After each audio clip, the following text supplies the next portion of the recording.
You ask Tiger to solve. This deals with linear equations with one unknown. The final result is n equals -1. Let's solve it step by step. Simplify the expression. Expand the parentheses. Simplify the arithmetic. Multiply the coefficients. Group like terms. Combine like terms. Group all in terms on the left side of the equation. Add 6n to both sides. Group like terms. Simplify the arithmetic. Group like terms.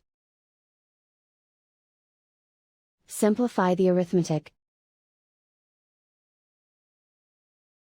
Group all constants on the right side of the equation. Subtract 4 from both sides. Simplify the arithmetic.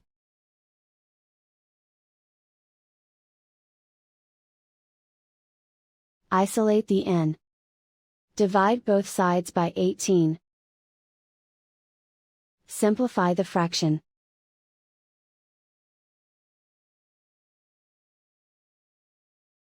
And so the final result is n equals -1.